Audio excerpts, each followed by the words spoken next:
Mutton पूरी नाश्ता eating early morning. Rampur नामक गांव था। उसमें एक गोविंद नाम का व्यक्ति उस गांव में रहता था। उसकी पत्नी का नाम पद्मा था।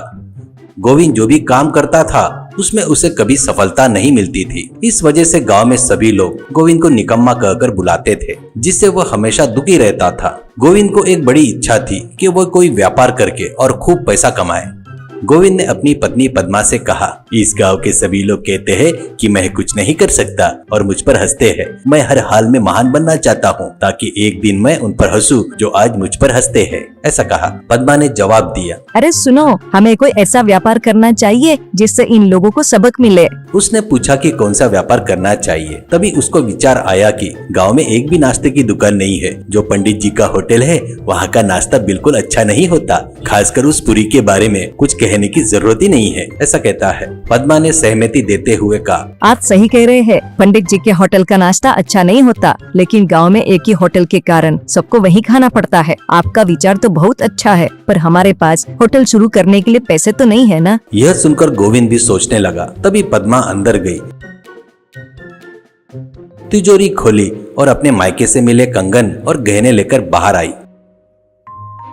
उसने गोविंद को देते हुए कहा, ये लीजिए, इन्हें बेचकर आप होटल शुरू कीजिए। अगर ये भी काफी न हो तो घर को गिरवी रखकर एक अच्छा होटल खोलिए। ऐसा कहती है।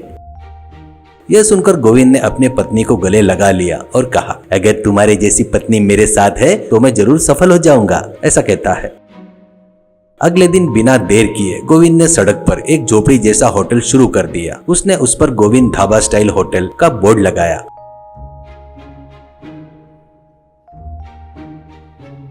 बोर्ड को देखकर लोग हैरान थे। एक आदमी ने गोविंद से कहा, होटल तो बहुत अच्छा लग रहा है। गोविंद ने जवाब दिया, टिफिन भी बहुत अच्छा है सर। ऐसा कहता है। गोविंद के होटल में खाना बनाने के लिए रिंकू और टिंकू नाम के दो मास्टर रसोइयों को रखा, लेकिन इन दोनों में बिल्कुल भी नहीं बनती थी। रिंकू पूरी, वड़ा और इडली बनाता था, टिंकू सब्जियां बनाता था। रिंकू हमेशा कोशिश करता था टिंकू बनाई हुई करी अच्छी ना बने, और टिंकू हमेशा कोशिश करता था कि रिंकू बनाए पूरी, वड़ा और इडली अच्छी ना बने। दोनों एक दूसरे को नीचा दिखाना और खुद को बेहतर साबित करने की कोशिश में लगे रहते थे। होटल में आने वाले ग्राहक शिकायत करते थे कि नाश्ता अच्छा नहीं है। धीरे धीरे ग्राहक की संख्या कम होती गई। गोविंद ने रिंकू और टिंकू को बुलाकर कहा, अरे ग्राहक शिकायत कर रहे हैं, तुम लोग इडली, पूरी और सब्जी अच्छी नहीं बना रहे हो। रिंकू ने कहा, मैं तो इडली वड़ा बनाता हूँ, वह सब अच्छा ही है। टिंकू ही सब्जी खराब बनाता है। टिंकू ने कहा, मैं सब्जी तो अच्छी बनाता हूँ, लेकिन वो रिंकू ही पूरी अच्छे से नहीं बनाता। मेरी कोई गलती नहीं है। गोविंद समझ नहीं पाया कि क्या करे। एक दिन गोविंद का जन्मदिन था। उसकी पत्नी पद्मा ने उसके लिए उसका पसंदीदा मटन करी बनाकर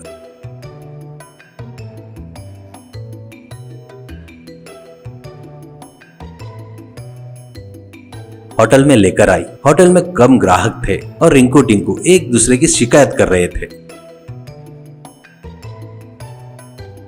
तभी वहां पर एक ग्राहक आया और पूछा, क्या तुम्हारे पास होटल में पूरी है क्या? ऐसा पूछता है। रिंकू और टिंकू दोनों ने मिलकर कहा, नहीं नहीं, पूरी तो कब की खत्म हो गई, सिर्फ इडली है। खाना है तो खाओ। वह ग्राहक जाने लगा। तभी पद्मा ने उसे रोककर कहा, सर बैठिए, आपको पूरी चाहिए ना, मैं देती हूँ। ऐसा कहकर पद्मा अंदर गई। देखा कि सुबह की बनी हुई पूरी चूल्हे के पास पड़ी है।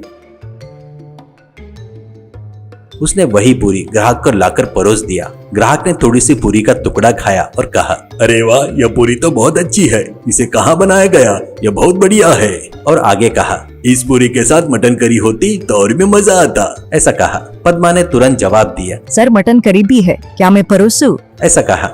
ग्राहक ने हाँ कहा और ग्राहक ने मटन करी के साथ पूरी खाई और खूब तारीफ की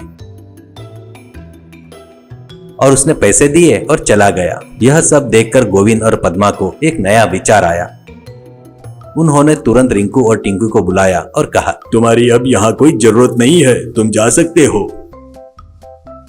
अगले दिन उन्होंने होटल के सामने एक बोर्ड लगाया जिस पर लिखा था, मटन पूरी के साथ नाश्ता केवल 6 बजे उपलब्ध रहेगा, उसके बाद आने पर नहीं मिलेगा।